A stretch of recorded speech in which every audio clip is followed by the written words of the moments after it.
Hey, welcome back to the Nero world.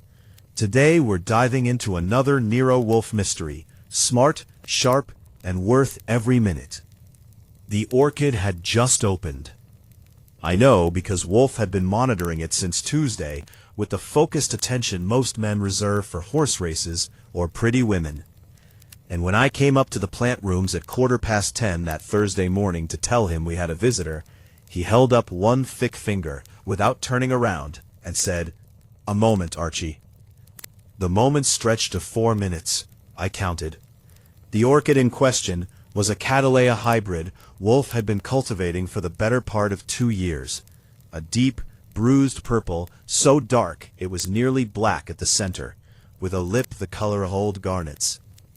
He'd been calling it the Contender, in the private shorthand he uses when he thinks no one is listening, which, in a house with only the two of us, plus Fritz and Theodore, is most of the time.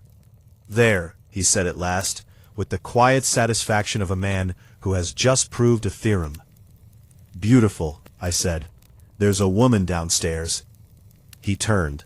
6'1", 268 pounds, as of his last reluctant encounter with the scale. Nero Wolfe moves with a deliberateness that lesser men mistake for sluggishness. It is not sluggishness.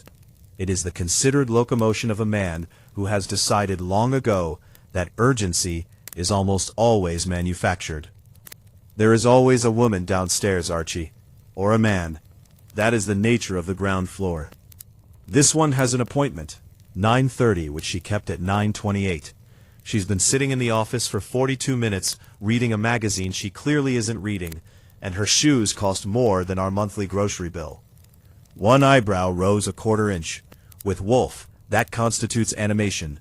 Fritz's grocery bill? The unedited version. Yes.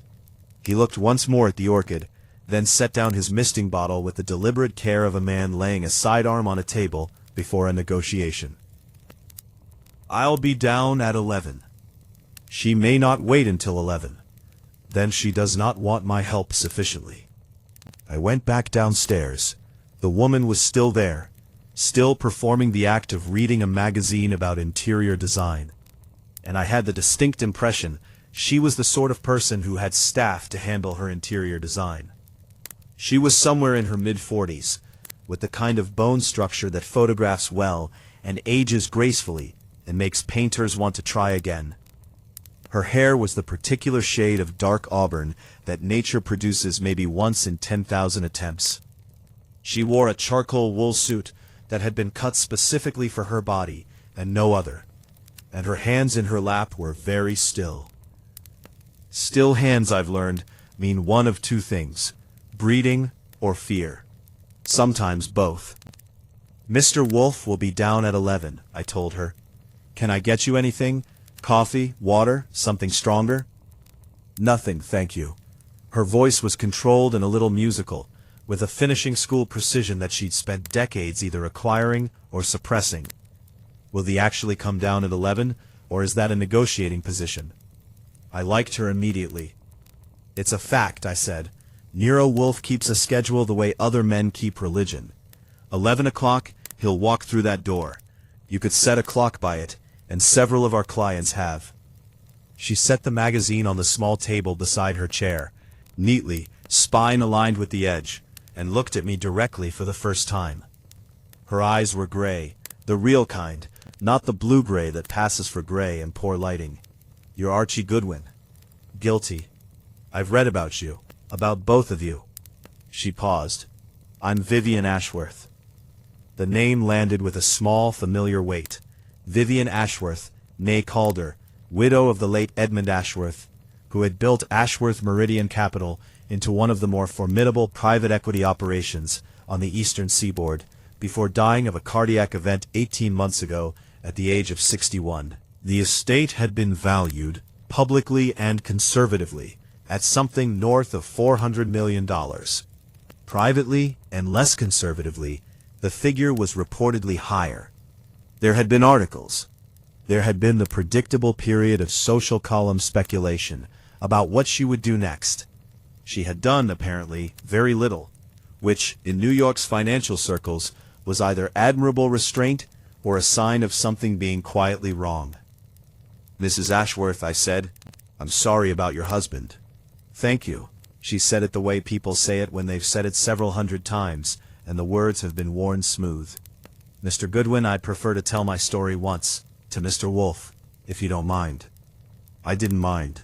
I went to my desk, made a note of her arrival time, made a further note that she was composed and controlled and slightly too still, and read the morning's mail until the grandfather clock in the hall struck 11, and the familiar sound of Wolfe's elevator reached my ears. He came in the way he always comes in, unhurried, filling the doorway briefly before moving to his desk, the desk that was built to his specifications and is the size of a small aircraft carrier. He settled into his chair, which protests softly under his weight, and has been doing so for years, and looked at Vivian Ashworth with the expression I've come to think of as his initial assessment face, interested but distant, like a chess player studying an opening he hasn't seen before. "Mrs. Ashworth," he said, "I am Nero Wolfe. You have already met Archie. Archie will take notes. Please tell me what has happened." She uncrossed and recrossed her ankles, the only concession to nerves I'd seen her make. "3 days ago," she said, "a man named Carter Blaine was found dead in the study of my home in Westchester. He had been poisoned." Wolfe's eyes, which had been half-lidded, opened to their full capacity, which, given his face, is not dramatic, but I noticed. "The name is familiar. He was the chief operating officer of Ashworth Meridian Capital. He had been with the firm for 11 years. He was, until recently, one of my husband's closest associates." She paused. "He was also, until 2 weeks ago, a man I trusted completely. And then I discovered that he had been systematically defrauding the firm for the past 3 years, diverting funds through a series of holding companies into accounts that could only be traced to him with considerable effort. I had engaged a forensic accounting firm. The report was delivered to me 4 days before his death." Wolfe placed his fingertips together, thumbs touching, forming the cathedral shape I've watched him construct 1,000 times when something has his full attention. "You say he was found in your home. How did he come to be there?" "I invited him." She said it without flinching. "I had confronted him with the report the previous day. He denied it, naturally. I told him I was prepared to turn the findings over to the authorities and to the firm's remaining partners, unless he came to my home the following evening to discuss, as I put it, a resolution. He came. We spoke for approximately an hour. He left, or I believed he left. His body was found the next morning by my housekeeper, in the study. The window had been left open. The police believe he returned after I thought he'd gone." "What poison was used?" "Aconitine, derived from monkshood. The medical examiner found it in the glass of scotch he'd apparently poured for himself from the decanter in the study." She paused again. "My study, my decanter, my house. And the police have been extremely polite and extremely suspicious." Her voice remained level. "I am currently what they refer to as a person of interest. My attorney believes that an arrest is, in his phrase, not unlikely within the next 2 weeks." In the room's good silence, I could hear the faint ticking of the clock and the sound of a taxi on West 35th Street, doing something aggressive with its horn. "You did not kill him," Wolfe said. It was not a question. She looked at him steadily. "No," she said, "I did not. But you are not, I think, without knowledge of who might have." He watched her. "You have come to me not merely to prove your innocence. You have come because you are uncertain about what the truth will reveal." The stillness in her hands broke for one moment. One finger pressed against the back of the other hand, briefly, and then stopped. "I have suspicions," she said carefully, "that I am not prepared to voice without more information. There are people connected to the firm, to my husband's death, whose behavior has concerned me. If I name names to the police, and I am wrong, I will have done irreparable damage. And if I name names, and I am right—" She stopped. "And if you are right," Wolfe said, The damage will be of a different kind. Yes. Wolfe exhaled through his nose, his version of a sigh. He looked at the ceiling for 3 seconds, which is, I've learned, the duration of his internal argument between his preference for sitting still and his professional conscience. My fee, he said, is not modest. I am aware of that. Archie will require complete access to every person connected to this matter. Suspects, associates, employees, household staff. Any refusal will terminate our agreement. Understood. I will also require the forensic accounting report, every communication between you and Blaine in the 2 weeks preceding his death, and a complete list of the firm's current partners and their relationships to both your husband and to the victim. I had anticipated that. I have documents in my car. I went to get the documents. When I came back, Wolfe was explaining to Mrs. Ashworth that he would begin immediately, which by his definition meant after lunch, his afternoon session with the Orchids, and 4 o'clock tea. She accepted this with the composure of a woman who had not become what she was by arguing with the terms of people she needed. At the door, she paused and looked back. Mr. Wolfe, she said, Carter Blaine was not a good man, but I did not kill him. I want you to understand the distinction. I am not here because I grieve for him.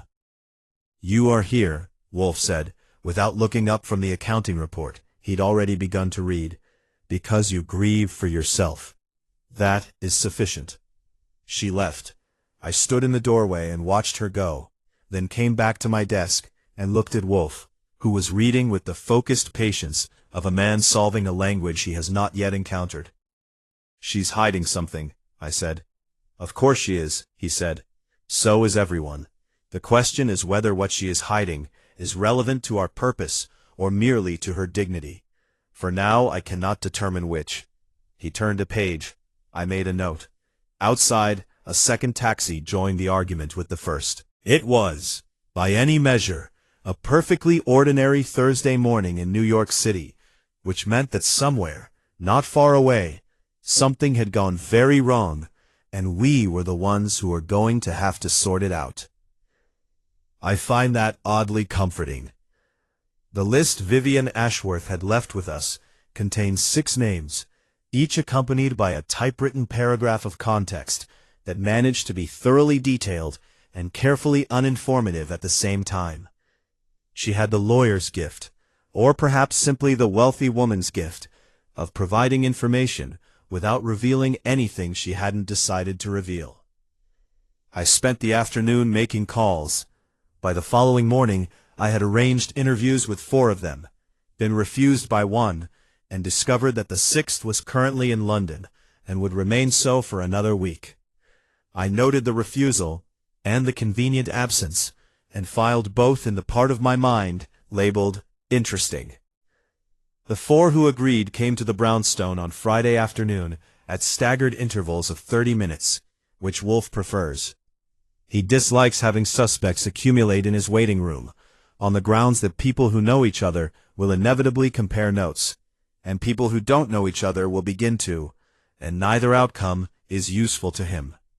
The first was Marcus Holt.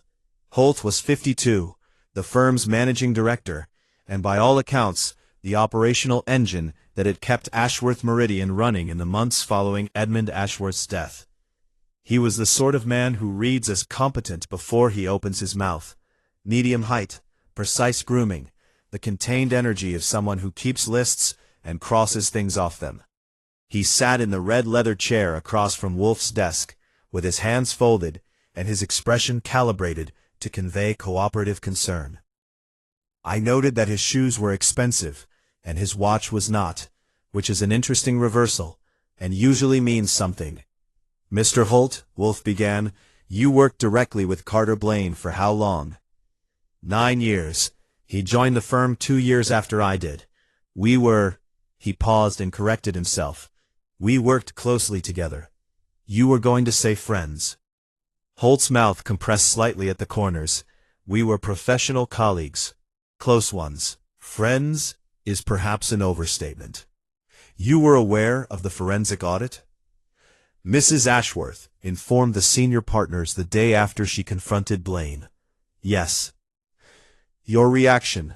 Shock, he said, followed by anger, followed by, he paused, a certain retrospective clarity about several things that hadn't quite added up over the past 2 years. That was interesting. I wrote it down. What things? Wolfe asked. Discrepancies in fund allocations that Carter always had explanations for. Expenses that were attributed to client development that I could never fully reconcile with our actual client activity. Small things, individually. I'm embarrassed to say I didn't pursue them more aggressively. Were you afraid of what you might find? A longer pause.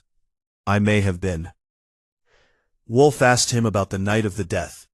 Holt had been at a dinner with 2 clients at a restaurant in Midtown, La Grenouille, which is the sort of place that keeps records, and had returned home to his apartment on the Upper East Side before 10.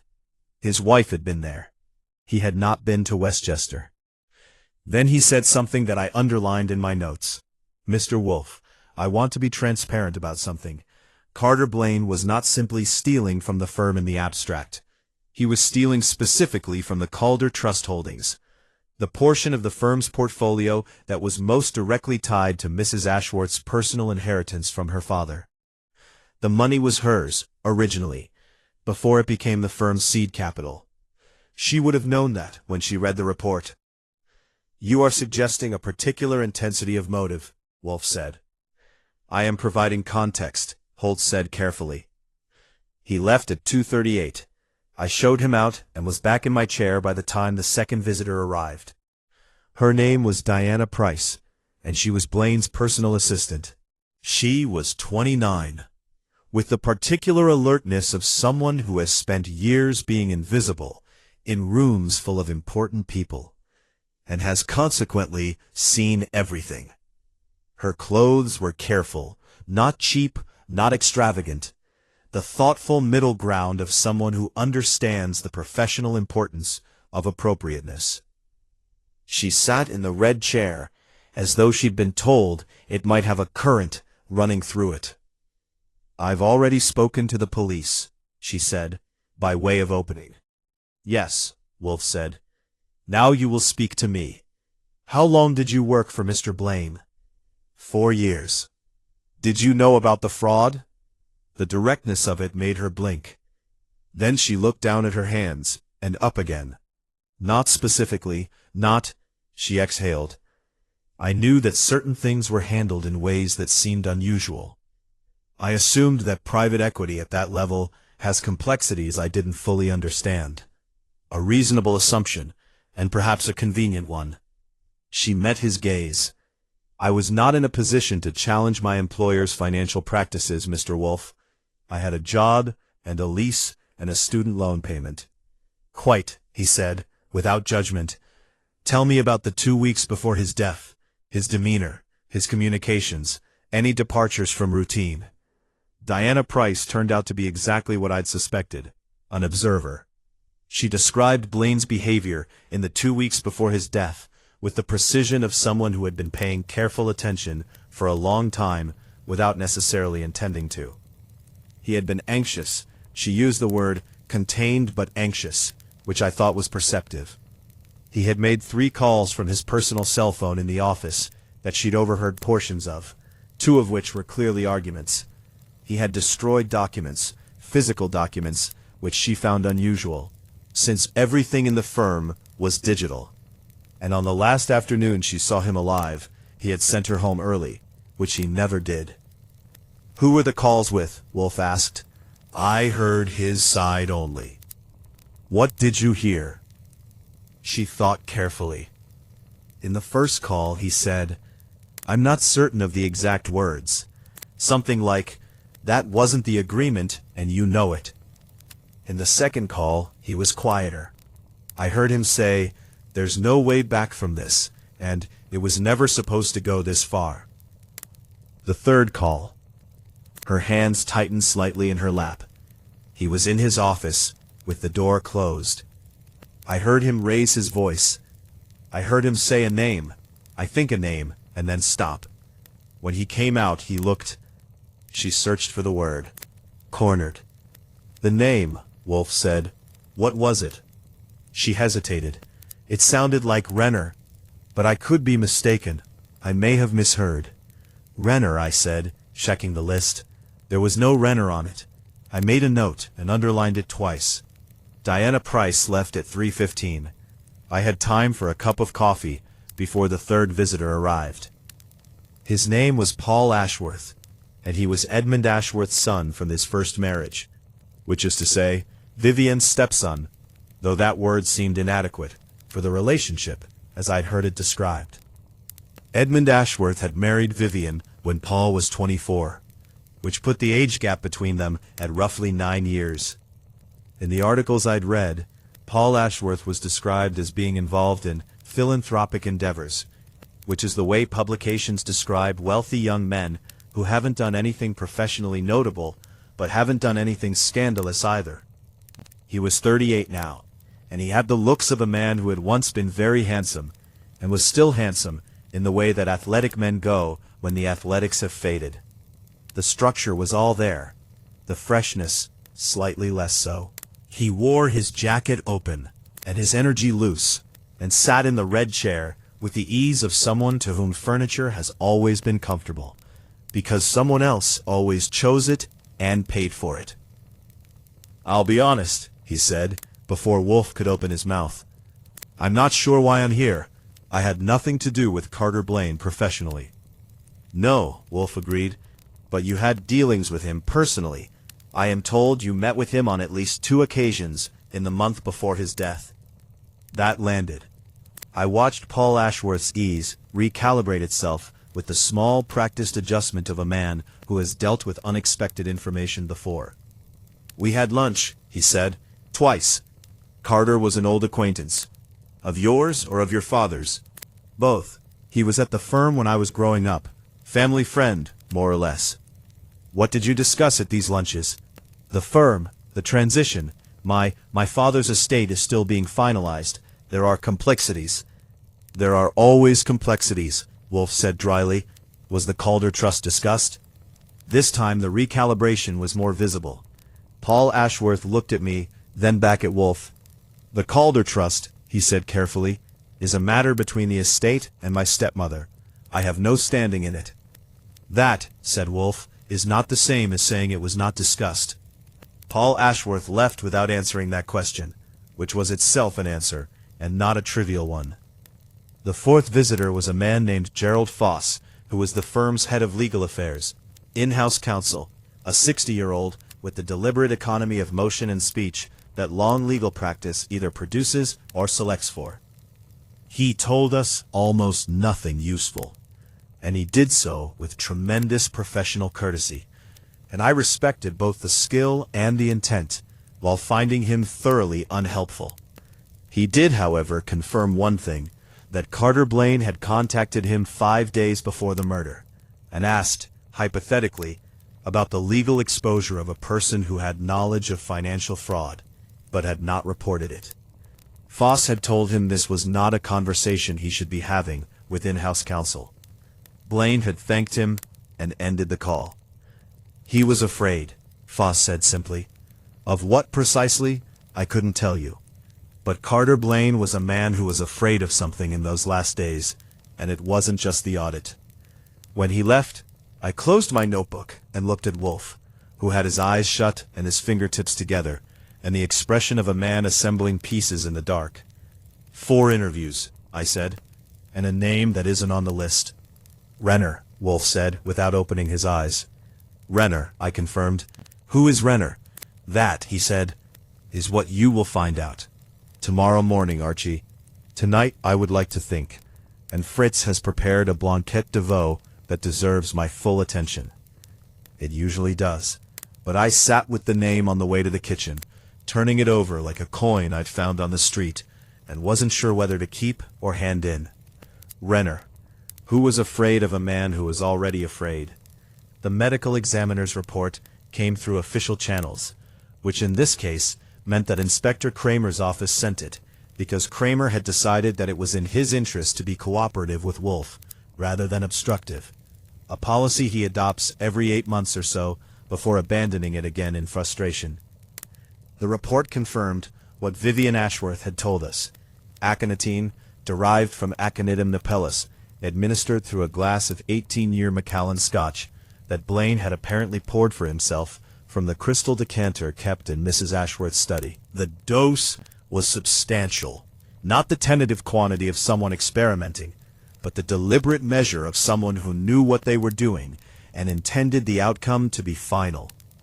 Aconitine is not a common choice. That was the first thing I noted when I read the report on Saturday morning. Your standard poison-minded person, if such a category exists, tends toward the available: antifreeze, sleeping pills, something with a name that appears in an internet search. Aconitine requires either specialized knowledge or specialized access, or both. It's extracted from monkshood, a plant, as it happens, not entirely unlike an orchid in its cultivation requirements.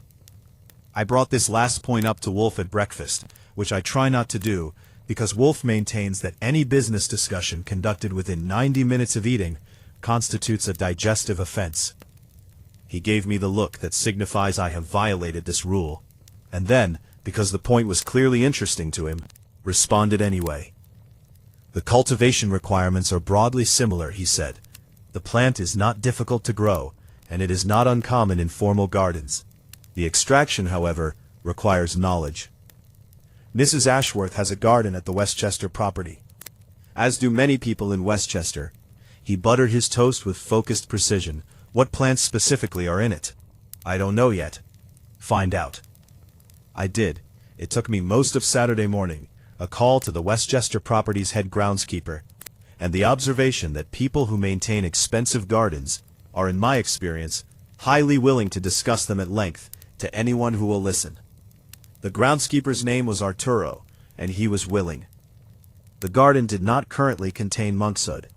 It had, however, contained it until approximately 14 months ago, when it had been removed during a redesign. Arturo remembered it specifically because one of the other gardeners had touched the leaves without gloves and had experienced a skin reaction. 14 months, just over a year, long enough ago to be unconnected, or not. I reported back to Wolfe, who filed the information in the cathedral of his fingertips, and said nothing. The second development of Saturday was more consequential. The name Rener turned out not to be a surname. After an afternoon of research that involved 3 phone calls, 2 database searches, and 1 conversation with a retired financial journalist I know who keeps meticulous files on the private equity world, I had the following. Rener was a first name. Specifically, the first name of one Rener Cole, a man who had left Ashworth Meridian Capital approximately 2 years ago under circumstances that the firm's public records described as a mutual parting, and that my financial journalist source described rather more colorfully. Rener Cole had been the firm's director of strategic investments. He had left 18 months after Edmund Ashworth's death, which placed his departure squarely in the period when, according to the forensic accountant's report, Blaine's fraud had been at its most active. He had not left with a settlement, which is unusual. He had not left with a public statement, which is more unusual. He had, my source told me, left with what appeared to be extreme haste, and reading between the lines of several subsequent professional absences, under some form of professional constraint. He was not on Vivian Ashworth's list. He was therefore the most interesting person I'd encountered yet. I called Vivian Ashworth at 5 o'clock on Saturday afternoon. She answered on the second ring. Rener Cole, I said. A pause. A very specific kind of pause, not the pause of someone searching their memory, but the pause of someone deciding something. I see, she said. You left him off the list. I did. Another pause. Mr. Goodwin, Rener Cole's situation is complicated. Murder investigations tend to complicate complications, I said. She made a sound that wasn't quite a laugh. Rener Cole was forced out of the firm by Carter Blaine. Blaine had constructed a paper trail that implicated Cole in certain irregularities. The irregularities were, I now believe, fabricated. Blaine was eliminating a potential witness to his own activities. So Cole was a victim. He was a victim who had reason to want Carter Blaine dead, she said carefully. A great deal of reason. He lost his career, his professional reputation, and, she paused, a significant amount of money. His savings were tied up in firm investments that were frozen during the investigation of him. By the time he was cleared, quietly, with no public statement, much of it was gone. Cleared by whom? By me, after Edmund died and I began looking more carefully at certain things. She exhaled. I owed him an apology and some compensation. I had begun to arrange both when Carter was killed. Did Blaine know you were doing that? Yes, she said quietly. I told him when I confronted him about the fraud. I told him I knew what he'd done to Rener Cole. I believe that may have been what frightened him most. I sat with that for a moment. Mrs. Ashworth, you understand that this makes your situation considerably more complicated. I do. You'll need to tell Wolfe all of this. Tomorrow morning, 9 o'clock. Can you be here? She could and she would be and she was. In the same chair, in the same composed posture, with the same still hands. But this time, when she told Wolfe everything she'd told me, and the additional pieces that emerged under his patient questioning, the stillness in her hands broke twice. The first time was when she described what Blaine had done to Rener Cole. The second was when Wolfe asked her, very quietly, whether Edmund Ashworth's death from a cardiac event had ever struck her as something other than natural. She did not answer immediately. The clock ticked. I held my pen still. Edmund had a congenital heart condition, she said at last. He had been managing it for years. His cardiologist had warned him that his lifestyle, the stress, the diet, was incompatible with his prognosis. That is not what I asked, Wolfe said gently. She looked at him. Her eyes were very gray. No, she said. It has not always struck me as entirely natural. But I have had no basis for anything beyond a feeling, and a feeling is not evidence, and I am a woman who requires evidence before she acts. And now? Now, she said, I am sitting in your office, which is itself a kind of action. Wolfe considered her for a long moment. Then he nodded, once, the slight incline of a very large head, that means he has accepted a premise and is moving forward on it. Aconitine, he said, can produce cardiac symptoms indistinguishable from natural arrhythmia in smaller doses, particularly in a patient with pre-existing heart disease. This is documented in the toxicological literature. The room was very quiet. The question, Wolfe continued, is not only who killed Carter Blaine, it is what Carter Blaine knew about the death of Edmund Ashworth. And those two questions may, in fact, be the same question, asked from different directions. He reached for his bottle of beer, the first of the day, precisely timed, and poured it with the care he always gives to that operation. We have, he said, been engaged to solve the right crime. We may in the process find we must solve another one first. I wrote it all down. The Orchids waited 2 floors above us, patient and dark and alive in their careful heat. And somewhere in the city, a man named Rener Cole was carrying a grievance that had just become a great deal more central to our purposes than anyone had told us. Wolfe convened what I have over the years come to think of as his parliament. He summoned them, Marcus Holt, Diana Price, Paul Ashworth, Gerald Foss, and after a separate and not entirely comfortable phone call on my part, Rener Cole, to the brownstone on Monday afternoon. He did not invite Vivian Ashworth. When she called to ask why, he told her that her presence would cause the others to perform rather than respond, and that he required responses. She accepted this. She is a woman who understands strategy. They came in pairs, or rather in sequence, but I'd arranged it so that Holt and Cole would arrive simultaneously, not by accident. The moment Rener Cole walked into the waiting room and found Marcus Holt already there was, I felt, worth the logistical inconvenience of engineering it. It was worth it. Cole was 46, lean in the way of a man who has lost weight under circumstances that were not recreational.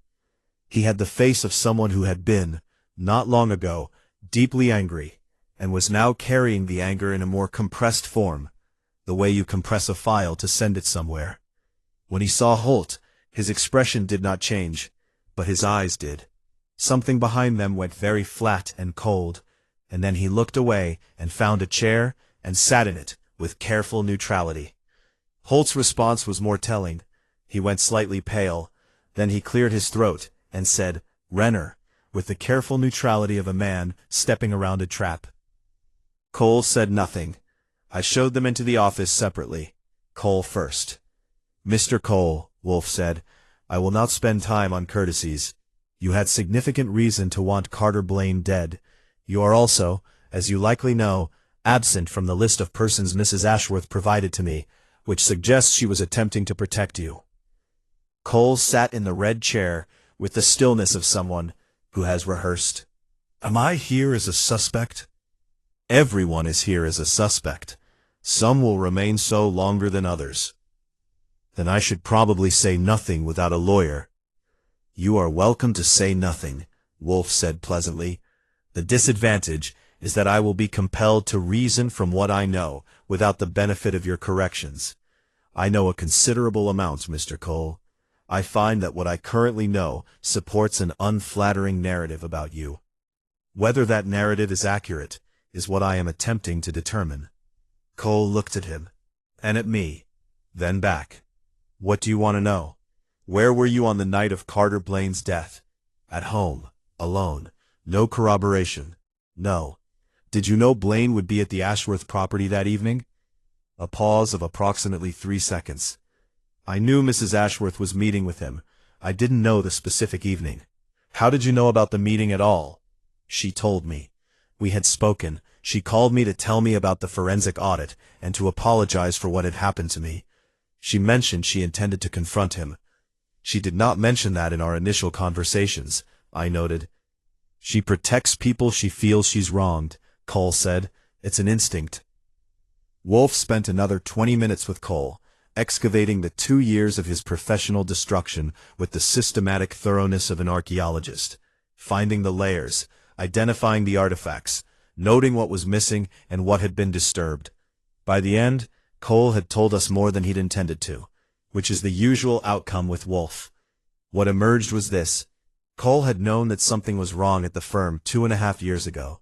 He had begun, quietly, to document irregularities. Before he could act on any of it, Blaine had moved first, producing a manufactured audit of Cole's own investment decisions, orchestrating a quiet internal inquiry, and presenting the board with the choice of a public scandal or a private departure. Cole had taken the departure, believing he could pursue it legally once he was outside. He'd been unable to.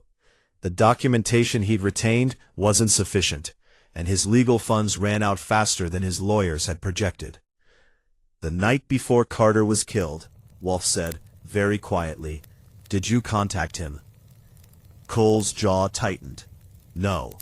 "Mr. Cole." A long pause. The clock. The city outside. "I called him," Cole said, "once. I'd heard from Vivienne that she'd confronted him with the report. I called to tell him that whatever arrangement he was trying to make with her, I would not allow him to simply pay his way out of what he'd done. I told him that I intended to make sure it became public, regardless of what she decided." His response? He laughed. Cole's voice was very flat. "He told me I had no leverage and no credibility, and that I should enjoy my retirement." He paused. I hung up. "Was that the last communication you had with him?" "Yes." Wolfe looked at him for a long moment. Then he said, "You are hiding something, Mr. Cole. Not the murder. I don't believe you committed it. But something. I will find out what it is. I'd prefer you told me now." Cole stood up. "You'll find out what's relevant," he said. "The rest is mine." He left. I showed in Marcus Holt. Holt had spent 30 minutes in the waiting room, which is, in my experience, approximately the right amount of time to make a careful man less careful. He sat down with his hands folded, in the same position as before, but the precision of it was slightly off. He was imitating his own posture rather than occupying it naturally. "Mr. Holt, you told me that you noticed financial irregularities over the past 2 years, things that didn't add up, and you said, if I recall correctly, that you may have been afraid of what you might find." "I did say that. I am now asking you to be more specific about those irregularities. Not in general terms, specifically." Holt unfolded and refolded his hands. There were 3 funds. "Which funds?" "The Calder Heritage Fund, the Meridian Growth Portfolio, and a smaller vehicle called the Ashworth Strategic Reserve. Allocations within those funds were directed where?" A pause. "To a series of shell vehicles. I didn't trace them at the time." "But you know where they led." Holt was quiet for a moment. "I have read the forensic accountant's report," he said carefully. "Mrs. Ashworth shared it with the senior partners." "And the ultimate destination of the funds?" "Some of it went to Carter." "But," he stopped. Wolfe waited. I watched. "Not all of it," Holt said at last. "The report identifies accounts controlled by Blaine, but I know the firm's structure. Some of those intermediate vehicles, the holding companies through which the money was routed, those weren't Carter's. He didn't have the connections to establish entities like that. Someone helped him. Someone with more sophisticated offshore structuring capabilities." Holt looked directly at Wolfe. Carter Blaine was smart, but he wasn't that kind of smart. He was someone's instrument. "Whose?" "That," said Marcus Holt, with the expression of a man setting down a very heavy package, "is what I have been trying to determine for 4 months, and what has been keeping me awake." Wolfe dismissed him, and sat in silence for a full minute, which is unusual. Then he looked at me. "The fraud," he said, "was not Carter Blaine's scheme alone." "No," I said. "It was constructed by someone with significantly greater sophistication. Someone who used Blaine as a visible actor while remaining invisible themselves." He paused. "And when the forensic audit threatened to expose the scheme, that someone could not allow Blaine to be interrogated by the authorities, because Blaine would have given them up. Because Blaine would have had nothing to lose." Wolfe reached for his second beer of the afternoon. "We are not looking for a murderer who killed to cover a theft. We are looking for a thief who arranged a murder to prevent a confession." He poured the beer. I sat with that, turning it over, examining its edges. "That changes the list," I said. "It eliminates some names," Wolfe agreed, "and it focuses our attention on the one name Mrs. Ashworth could not quite bring herself to give us." I knew which name he meant. We both did by then. But neither of us said it. Not yet. I like the city in the early morning. Most people don't know that about me because most people's image of Archie Goodwin involves him in the brownstone, answering the door, and taking notes and making sharp remarks. The truth is that I was born for the pavement, for the particular texture of a New York morning, when the light comes in flat from the east, and the coffee carts are doing their first hour's business, and the city hasn't yet decided what kind of day it's going to be. Tuesday I was out by 7:30. My first stop was a building on East 54th Street, where the offices of a financial advisory firm called Helix Consult occupied the 14th floor. It did not have a website beyond a single-page placeholder with a phone number and the words, "By introduction only." It had been incorporated in Delaware 2.5 years ago, which placed its formation neatly at the beginning of the period identified by the forensic accountant as the active phase of the fraud. One of the intermediate holding companies the forensic accountant had identified, a vehicle called Meridian Pathway Holdings, had Helix Consult listed as its registered management advisor. The 14th floor, when I arrived, was occupied by a receptionist, and behind a glass partition, 2 people at desks, doing things with computers. The receptionist was young and pleasant, and told me that Helix Consult was not taking new clients. I told her I wasn't a client. I gave her a card, one of the cards that just says my name and a phone number. which I use when I want to seem unofficial, and told her I was conducting background research on behalf of a financial interest in one of Helix's associated entities. She went away and came back and said someone would call me. I found a coffee shop on 53rd, drank a very good espresso, and used the time to make some calls. The second call was to the financial journalist, who had, overnight, come up with one additional piece of information. Helix Consult's principal, the name on the incorporation documents, was a man named Stephen Pratt. But the firm's actual operational authority, from everything my source had been able to gather, lay with someone else. Someone who had no official connection to Helix at all. My source wouldn't name the name. He said he had a family and liked having one. That is the kind of reticence that focuses the mind. My second stop of the morning was less atmospheric. The forensic accounting firm that had prepared Vivian Ashworth's report was on Park Avenue, and I had an appointment with the lead accountant, a precise, exhausted-looking woman named Dr. Renata Schultz, who had clearly been answering uncomfortable questions for 4 days and was developing a tolerance for the discomfort. I asked her about the offshore structures. She talked for 20 minutes, and I took notes, and the substance of what she said confirmed what Holt had told us. The scheme's architecture was more sophisticated than anything Carter Blaine could have designed. The holding companies had been established through a network of foreign advisors with a specific expertise that she identified as characteristic of a particular kind of structured finance background. Ashworth Meridian's own people? I asked. The firm's current personnel don't have that background, she said, but the firm's alumni might. I thanked her and went back to the street. My third stop required a drive. I took the FDR up and out through the Bronx and into Westchester, to the Ashworth property, a stone manor house on 11 acres outside Tarrytown, the kind of house that feels both impressive and slightly sad in the way that very large houses do when their owners are in legal jeopardy.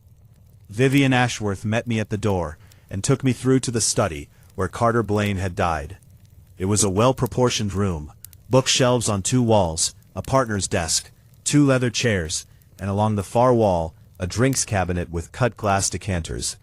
The window that had been left open was a tall casement type, looking out onto the garden's south terrace.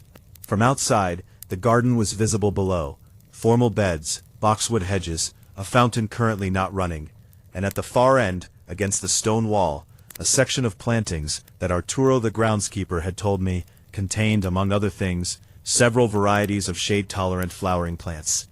The monkshood that was removed, I said to Mrs. Ashworth, when it was taken out, what happened to it? Was it disposed of? She thought. Arturo's team would have composted it, I imagine. Would you have records? Arturo keeps a garden journal. He did. It took us 20 minutes to find the relevant entry. 14 months ago, 3 mature monkshood plants removed during the redesign. Disposed of via compost. But, and this was the entry that made me stop, one plant had been requested for transplanting by a visitor who had expressed interest in it. The visitor's name was not recorded because Arturo recorded plants, not people. But the date was there. 14 months ago. Which meant the aconitine, if it had been extracted from that plant, had been prepared 14 months ago, meaning the murder had been planned, or at least provisioned for, over a year before it was committed. That is not a crime of passion. That is architecture. I drove back to the city thinking about patience, about the kind of person who plans something for a year and waits for the right moment. It's not a hot-blooded kind of thinking. It is cold and deliberate, and requires the absence of something most people have, an instinctive discomfort with extended premeditation. My phone rang when I was on the Sawmill River Parkway. It was Diana Price. "Mr. Goodwin," she said, "I remembered something I didn't tell you." "Tell me now." "The name I heard. Rener." I said I might have misheard. A pause. "I've been thinking about it, and I don't think I misheard. But I also don't think it was a first name. I think it was a last name." Rener as a last name. I think he said, "You can't tell Rener," or something close to that. I couldn't hear every word, But I think that was the construction. Thank you, Miss Price. Is it important? I don't know yet, I said, which was not entirely true. I drove the rest of the way thinking about who in this constellation of people and motives and money had the last name Rener. The answer wasn't in any file I'd looked at. I came back to the brownstone at 4:30, found Wolfe in the office with a book, and told him everything. He listened with his eyes closed, which is how I know he is genuinely listening, rather than merely appearing to. When I finished, he said, "The Garden Journal. What was the date, precisely?" I told him. "That is 4 days before Edmund Ashworth died." The room was quiet. I let the coincidence, if it was a coincidence, sit in the air between us without touching it. "Wolfe," I said. "Yes, someone took a monkshood plant from the Ashworth garden 4 days before Edmund Ashworth's cardiac event. Yes, and 14 months later, aconitine turned up in a glass in that same house. Yes." He opened his eyes. They were very still. "The question I put to Mrs. Ashworth," he said, "about her husband's death, she did not dismiss it. No. She has suspected, perhaps for some time, that her husband was murdered. She came to us ostensibly about Blaine. But I believe she came to us because Blaine's death unlocked a door she had been standing in front of for over a year. I thought about her still hands, her gray eyes, her willingness to engage a detective when the police already had a suspect, herself. She wanted us to find out the truth about Edmund, I said, and she was afraid that the truth about Edmund might point to someone To someone, Wolfe said. Yes. He picked up his book again. The orchids were being tended by Theodore, 2 floors above us. Fritz was beginning dinner preparations in the kitchen. Everything in the brownstone was in its ordinary place, performing its ordinary function. "Tomorrow," Wolfe said, "you will find out who Rener is. And if I can't, then I will think harder, but I suspect you will." But not the way I expected. By Wednesday morning, I had found Rener. It took an hour of careful searching through the kind of records that are public, but not easily public. Corporate filings, property records, the kind of documentation that assumes no one will bother looking if it's buried deep enough in the index. Rener was not a person. It was a property. Rener Farm was a 14-acre estate in Connecticut, registered to a holding company called Coastal Heritage Properties, LLC, which was itself owned by a Delaware trust called the EGA Family Trust. EGA, Edmund Gerald Ashworth. Edmund Ashworth, who had been dead for 18 months, had owned a Connecticut property under a corporate structure that wasn't connected to his estate, his firm, or his family trust. It had not appeared in the public accounting of his assets. It had not been disclosed in the estate proceedings, which meant someone had hidden it, deliberately, from the estate, which meant it was either in the wrong name, or it had been transferred before his death, or someone with knowledge of the estate proceedings had ensured it fell through the cracks. The property taxes were current. Someone was paying them. I brought this to Wolfe at 9 o'clock, interrupting his second cup of coffee, which is marginally less offensive than interrupting the first. He listened. He placed his fingertips together. He sat in the architecture of his thought for approximately 4 minutes, during which I drank my own coffee and waited. Then he said, "Who has authority over the EGA Family Trust?" "That's what I can't get to from public records. The trustee isn't named in the property filings. But we can reason about it." He shifted his weight, the small seismic event that his chair has learned to absorb. Edmund Ashworth had a hidden asset, a property, held through a trust bearing his initials. It is not in his estate. Therefore, either he established this trust outside the knowledge of his estate attorneys, or someone established it on his behalf, or, if we allow a darker interpretation, in his name without his knowledge. "Using it to hide money," I said. "Or to hide something else." He was quiet for a moment. The intermediate holding companies in the Blaine fraud, were any of them Connecticut entities? I checked my notes. One of them was a company called Heritage Meridian Consulting, incorporated in Connecticut, which the forensic accountant had identified as one of the vehicles through which diverted funds had passed. Heritage. Rener Farm's parent company was called Coastal Heritage Properties.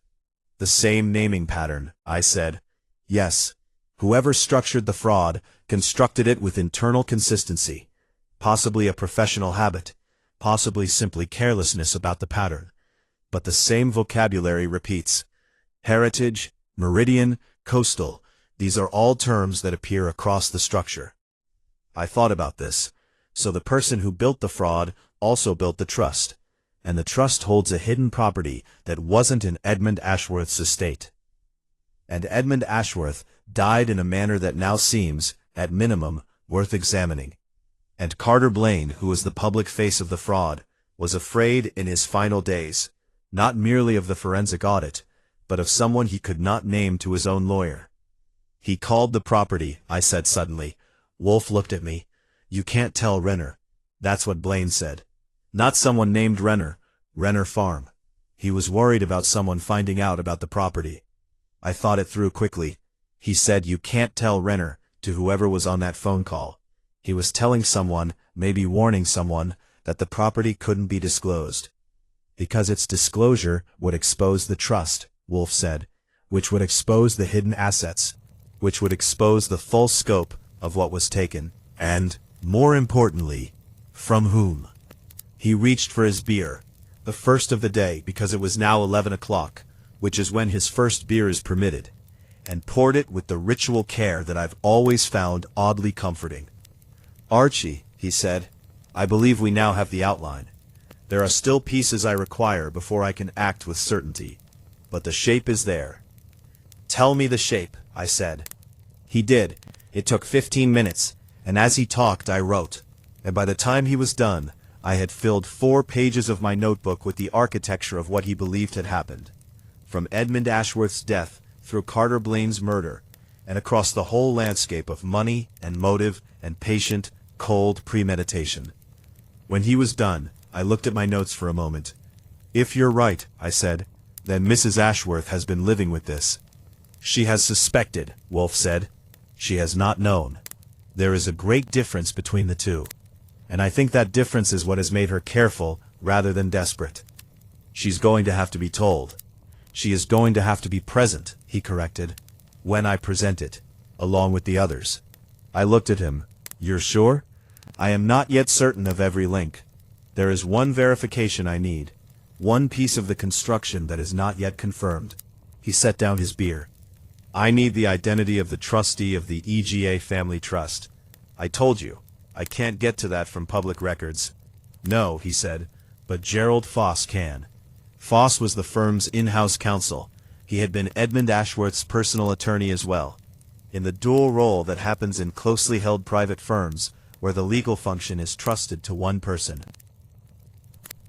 If Edmund had established a private trust, even secretly, there was a meaningful chance that Foss had either drawn it up or knew who had. He'll invoke privilege, I said. Edmund Ashworth is dead. Attorney-client privilege generally does not survive the client, and in any case the person who can invoke it on behalf of the estate is Vivian Ashworth, I said, as executor. Yes. I called her at 11:30. I explained, without giving her the full picture, what I needed and why. She listened with the focused attention of a woman who has been waiting for this kind of call for a long time. I'll authorize the disclosure, she said. Whatever Foss knows, he can tell you. I called Foss at noon. He was guarded, then less guarded when I explained that Mrs. Ashworth had authorized full disclosure of any estate-related communications. He went away for 10 minutes. When he came back, his voice had a quality that I can only describe as carefully unsurprised. The tone of a man confronting something he had suspected and had hoped he was wrong about. The EGA Family Trust, he said, was established by Edmund Ashworth 14 months before his death. He did not use our firm. He used an outside attorney in Connecticut. A pause. The trustee of record is Paul Ashworth. I wrote it down. I thanked Foss and ended the call. Paul Ashworth, the stepson, 38, handsome in the faded way, philanthropic endeavors, the man who had lunched with Carter Blaine twice in the month before his death, and had refused to directly answer a question about the Calder Trust. Paul Ashworth, who stood to inherit a substantial portion of the estate, and who had, it now appeared, been the architect of the financial structure that had funneled a portion of that estate's value into a hidden property held in his name as trustee. Paul Ashworth, who had known Carter Blaine since childhood, who had used him apparently as the visible instrument of a fraud he designed and controlled, who had watched the forensic audit close in and had done the only thing available to someone in his position. He had removed the one person who could testify to his involvement. I went to Wolfe's office. He was reading. He looked up. "Paul Ashworth," I said. He closed the book. "Yes," he said, "that is what I expected." "Expected since when?" "Since the second interview, when he refused to say whether the Calder Trust had been discussed at his lunches with Blaine. An innocent man would have been puzzled by the question. A guilty man who is also intelligent would refuse to answer. He was intelligent." He paused, and I noticed his shoes. "His shoes." "His shoes were expensive," Wolfe said. "His watch was not. That is the marker of a man who spends money on things people see at first glance, and economizes where he believes no one looks. It is the psychology of misdirection applied to personal presentation. I have found it correlates with some reliability to a particular type of dishonesty. I have been working with Nero Wolfe for many years, and I still occasionally find myself staring at him. "You can't indict someone over their shoes," I said. "Of course not," he said comfortably. "That is what the rest of it is for." He told me what he needed. I spent the afternoon arranging it. It would require, as these things usually do, everyone in the same room, and one additional element that Wolfe had not mentioned during our discussion, but which he revealed to me at dinner, over a magnificent boeuf à la mode that Fritz had been braising since morning. "I will need you to go to Connecticut tomorrow," he said. "To Rener Farm?" "Yes, and I will need you to bring back whatever is there." "What am I looking for?" "Records," he said. "Financial records, correspondence, anything that was kept there rather than in New York. Because New York was where the audit reached, and Connecticut was the safe distance." He took a careful bite of the beef. "Paul Ashworth believed the farm was invisible. That belief will have made him careless about what he stored there. I went to Connecticut the next morning. The farm was real and somewhat beautiful and locked, which is where my relationship with locks, and with the particular skills that relationship implies, became professionally useful. I will not describe the specifics. Wolfe has always maintained that he need not know the details of how I accomplish certain things, only that I accomplish them. And after all these years, I have learned to appreciate the mutual convenience of that arrangement. What I found in the back study of Rener Farm filled a banker's box and answered most of the remaining questions. On Thursday afternoon, Wolfe ran what he sometimes calls, in a phrase I've never heard him use with anyone but me, a controlled experiment. It is his version of what other detectives call a trap, a staged interaction designed not to produce a confession. He has a low opinion of manufactured confessions, but to produce a slip, a visible inconsistency, a moment when a carefully maintained story brushes against a fact the storyteller didn't know you had. He assembled them once more in the office: Marcus Holt, Diana Price, Paul Ashworth, Gerald Foss, and Rener Cole. Mrs. Ashworth this time was present, seated to one side of Wolfe's desk, which gave me the position I wanted, at my desk, facing everyone, with a clear sightline to Paul Ashworth's face. Wolfe addressed them collectively first, which he rarely does. He usually works individually. The collective opening was, I understood, a technique. He wanted them all present when he mentioned Rener Farm, so that he could watch the effect radiate from the one person for whom the mention was not abstract. "I have," Wolfe began, "been engaged to investigate the murder of Carter Blaine. In the course of that investigation, I have found it necessary to look somewhat further back, to the circumstances of Edmund Ashworth's death, and to a financial scheme that began approximately 3 years ago and continued until Mr. Blaine's murder made its continuation impossible. He paused. The room was attentive. Holt, still. Cole, contained. Price, watchful. Foss, carefully neutral. Paul Ashworth, pleasant and slightly bored. The performance of a man who has nothing to hide, because what he had has been well hidden. "I would like to discuss," Wolfe said, "a property in Connecticut, a farm, to be specific, known as Rener Farm, and held through a series of corporate entities traced ultimately to a trust established in your father's name." He was looking, with his peripheral vision at its most functional, at Paul Ashworth, and so was I. Paul Ashworth's boredom remained. His expression did not change. His hands, resting on his knees, did not tighten. He was very good. But his eyes moved. Not to Wolfe, not to Mrs. Ashworth, not to the window or the floor in the standard pattern of a man searching for a response. His eyes moved to Diana Price. It lasted less than 1 second. Then his gaze returned to Wolfe, and his expression settled back into its pleasant neutrality. I wrote down PA eyes to DP. 1 second. Involuntary. Wolfe had seen it too. He continued. "The records held at Rener Farm," he said, as if reading from a list, "include correspondence, financial statements, and several documents that bear on both the fraud and the death of Edmund Ashworth." He was not reading from a list. He was watching. Diana Price had gone slightly still, the stillness of someone who has heard something unexpected and is working out whether to respond. She was looking at Wolfe with slightly more intensity than the situation warranted. "Interesting. Mr. Wolfe," Paul Ashworth said. His voice was even. "I'm not sure I follow why a property in Connecticut is relevant to your investigation." "All things are relevant until they are not," Wolfe said pleasantly. "The trust that holds the property names you as trustee. Are you aware of that?" He stopped. "My father established various trusts over the course of his estate planning. I may have been named in some of them in a nominal capacity." "Nominal," Wolfe said. "That is an interesting word for a trust that has been actively managed for over a year since your father's death, with regular tax payments and, until recently, regular cash deposits." Paul Ashworth said nothing. "The deposits," Wolfe continued, "are consistent in amount and timing with distributions from 2 of the intermediate vehicles in the fraud, specifically Meridian Pathway Holdings and Heritage Meridian Consulting." He paused. "Carter Blaine's signature appears on certain authorizing documents. Yours does not. But the beneficiary is the trust, and the trust is yours." "I want a lawyer," Paul Ashworth said. His voice had changed. Not broken, but changed.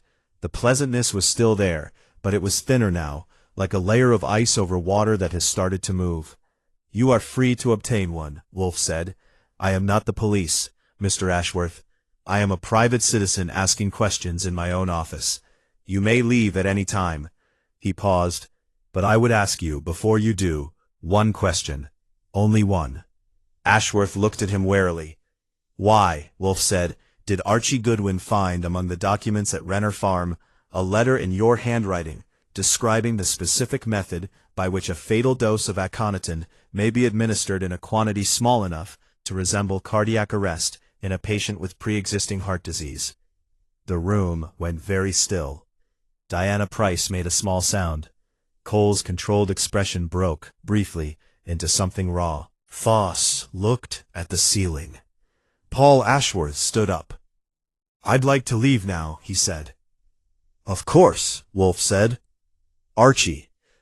I had already picked up the phone. Inspector Kramer had been waiting outside in a car on West 35th Street for the past 40 minutes, which is not his favorite way to spend an afternoon, but which he had agreed to, because Wolfe had told him, in the call I'd made that morning, that he should be there and ready. Paul Ashworth did not leave the brownstone freely. After he was gone, the room was quiet for a long time. Then Vivian Ashworth, who had not moved from her chair during any of it, let out a long, slow breath, and for one moment her composure was entirely absent. Not dramatically, not in tears or collapse, but in the simple way that a very tightly held thing relaxes when the holding is no longer necessary. "How long?" she said to no one in particular. "Long enough," Cole said quietly from his chair. It was, I thought, the most human exchange in a room that had been conducting itself with remarkable formality. And I wrote it down too. Friday morning Wolfe slept until 9, which is unusual. I was at my desk by 8 with coffee and a newspaper, and the quiet understanding that the previous evening had warranted it. By 9:30, when he came down in his yellow pajamas and robe to eat a breakfast that Fritz had been constructing with particular care, cheese blintzes, which are reserved for significant occasions in the Brownstones' calendar, the office had been returned to its ordinary arrangement, and the red chair was empty and patient. At 10:30, with the breakfast cleared and Wolfe installed in his desk chair with his first beer, Vivian Ashworth arrived. She had asked to hear the complete explanation, and Wolfe had agreed, on the condition that Rener Cole and Marcus Holt were also present. He believed they had earned it. Cole explicitly, Holt as a practical matter, since he would need to manage the firm through what was coming. Diana Price was not invited, which she accepted with the equanimity of a woman who has already been interviewed by the police twice in the past 14 hours, and does not require additional explanations from anyone. Foss came as well, in his professional capacity. They settled in. Wolfe looked at them all with his deliberate survey, and then he began. "I will," he said, "recount what happened in the order it happened, which is not the order in which I learned it. The chronological account will be clearer." He paused, apparently to let them brace themselves. 3 years ago, Paul Ashworth, facing financial difficulties that his public profile had successfully concealed, approached Carter Blaine with a proposal. Blaine was the COO of his stepmother's firm. He had access, authority, and more importantly, the appearance of legitimacy that Ashworth lacked in the firm's formal structure. Ashworth proposed that Blaine use his position to divert funds from specific firm accounts into a structure that Ashworth would design and control, with both men sharing the proceeds. He offered Blaine a share that was significant by any standard, and an arrangement that, if properly constructed, would be nearly undetectable.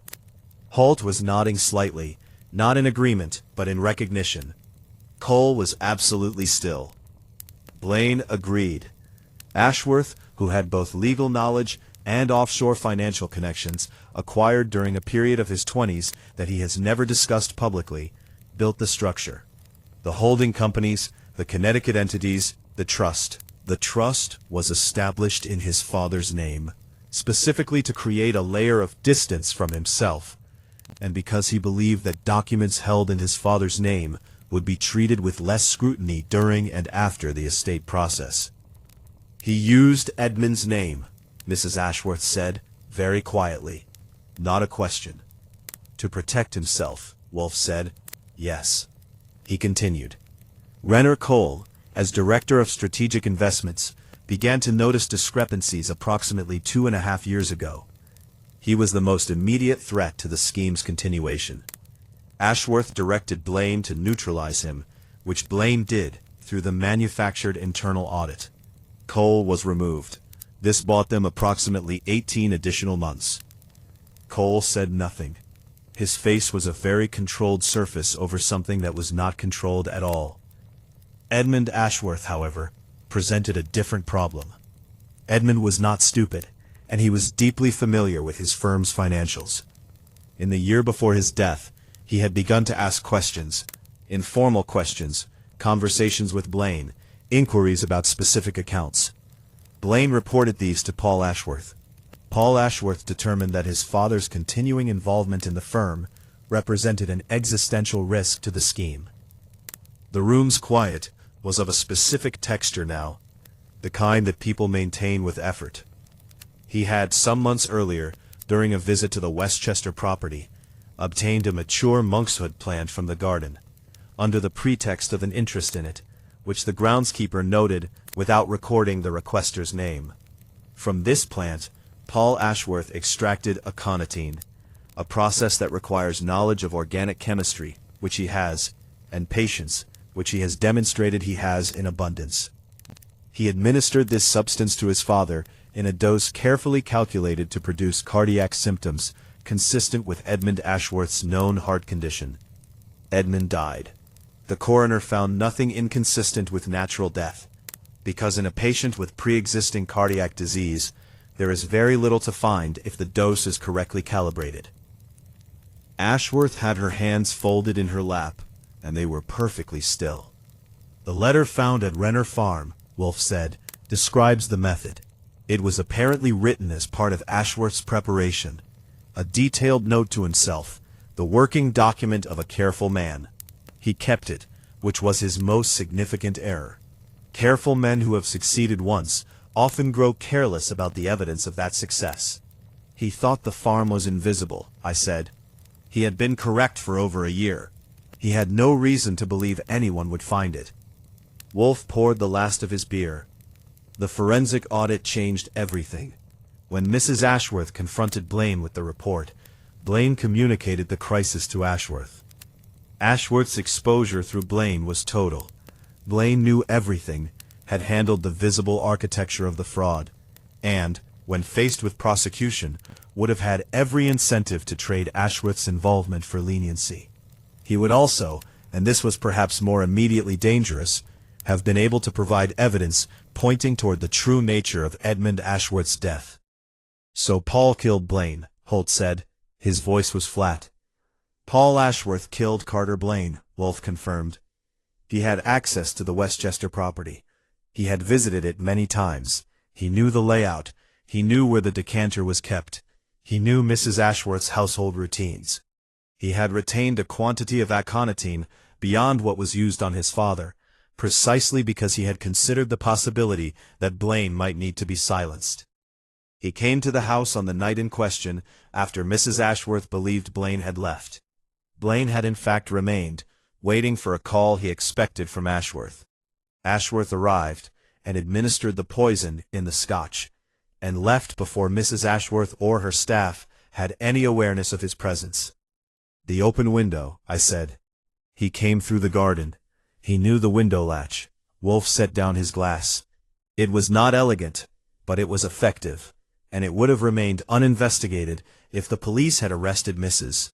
Ashworth, which was the predictable, and from Ashworth's perspective, ideal outcome. Mrs. Ashworth looked at Wolfe steadily. He was willing to let me be charged with murder. He has demonstrated a consistent willingness to sacrifice others for his preservation. His father, Mr. Cole, Mr. Blaine, you would have been the fourth. Wolfe paused. I do not think he is a man who experiences that willingness as cruelty. I think he experiences it as logistics. Which, Cole said from his chair, is the most frightening kind of person. No one disagreed. Wolfe then addressed a question that Holt raised, about Diana Price, and what she knew, and what the glance between her and Ashworth had meant. The answer was that Price had known nothing actionable, but had known more than was comfortable. She had been for approximately 2 years in a personal relationship with Paul Ashworth that she had kept carefully separate from her professional life. She had been his source of information about Blaine's state of mind in the final weeks. Not wittingly, not as a participant in anything criminal, but through conversations that she had understood imperfectly and that Ashworth had used completely.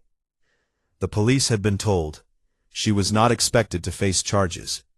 Whether she would be able to forgive herself was, as Wolfe observed in a brief aside to me after the meeting, a separate and more protracted matter. One thing, Marcus Holt said before he left. He looked at Wolfe. The firm, Ashworth Meridian, there's going to be public exposure. The fraud, the hidden assets, all of it. Can any of it be managed? That, Wolfe said, is above my professional scope. I solve what has been done to people. The management of what has been done to institutions is work for lawyers and communications consultants and ultimately regulators. I do not begrudge them the employment. Holt accepted this with a weary nod and went out. Cole was last to leave. He stood at the door for a moment and looked at Mrs. Ashworth. Ashworth, who had not yet risen from her chair. "The apology you offered me," he said, "before all this. I'd like to accept it now, if it still stands." "It stands," she said. He nodded and left. When they were all gone, Mrs. Ashworth sat in the red chair for a moment longer. Then she reached into her bag, produced a check that had clearly been prepared in advance, and laid it on my desk with the precision of someone placing a period at the end of a very long sentence. "Mr. Wolfe," she said, "thank you." "You are welcome," he said. "I will ask you one thing." She looked at him. "Edmund Ashworth's orchid collection," he said. "He maintained one, I believe." She blinked, the first expression of genuine surprise I'd seen from her. "He did, at the house. He wasn't passionate about it, but he kept it. Several varieties. If you find among them a hybrid of any note, or anything that requires a home, I would be grateful for the offer of first consideration." She looked at him for a moment, and then, for the first time since I'd met her, she smiled. It was a real smile.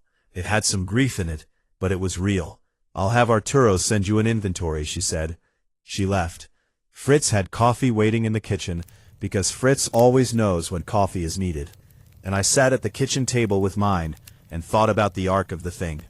From a Thursday morning with a woman in expensive shoes, reading a magazine she wasn't reading, through 14 months of patient premeditation and the shadows of 2 deaths, to a Friday morning with the sun at a reasonable angle on West 35th Street, and a check on my desk, and the case resolved. I went back to the office. Wolfe was already in his chair, reading, with the comfortable mass and gravitational certainty of a man who is exactly where he intends to be. The Contender. He looked up. "It's been open for 3 days now," I said. He considered this. "Yes," he said, with satisfaction, "it has." I went to my desk and straightened a few things that didn't need straightening, which is what I do when a case is over and I haven't yet decided how to feel about it. The city was out there doing its usual Thursday, Friday, whatever it was. The brownstone was exactly itself. The check was in the drawer. Paul Ashworth was in a holding cell in Westchester County, with a lawyer who had already realized he was facing consecutive charges for 2 premeditated murders and a financial fraud of considerable scope. Rener Cole was presumably drafting the kind of correspondence that a man drafts when his reputation has been posthumously restored and he isn't sure what to do next. Vivian Ashworth was on her way back to a house where 2 men had been killed, and where she would have to decide, with characteristic deliberateness, what kind of life she was going to make in the aftermath of it. And Nero Wolfe was reading. The Orchid was open. Fritz was starting lunch. Some resolutions are neat, and some are not, and the neatness of the official resolution, the arrest, the charge, the evident guilt, doesn't always map cleanly onto the lives that have been rearranged by the event. Edmund Ashworth was still dead. Cole had 2 years of his life he wasn't getting back. Price had a relationship she hadn't understood, and now understood too well. Holt had a firm to salvage. These are not things that a brilliant deduction or a timely intervention can repair. But they are, I have found, things that the truth at least does not make worse. The truth gives people the correct map of where they are. What they do with the map is their own affair. Wolfe turned a page. "Archie," he said without looking up. "Yes, I will want to see Mrs. Ashworth's orchid inventory when it arrives. I'll make sure it comes to you first." "Good." He turned another page. "Close the window. There is a draft." I closed the window. The city went on without us for a while, which is what it always does. And we were fine with that, which is what we always are.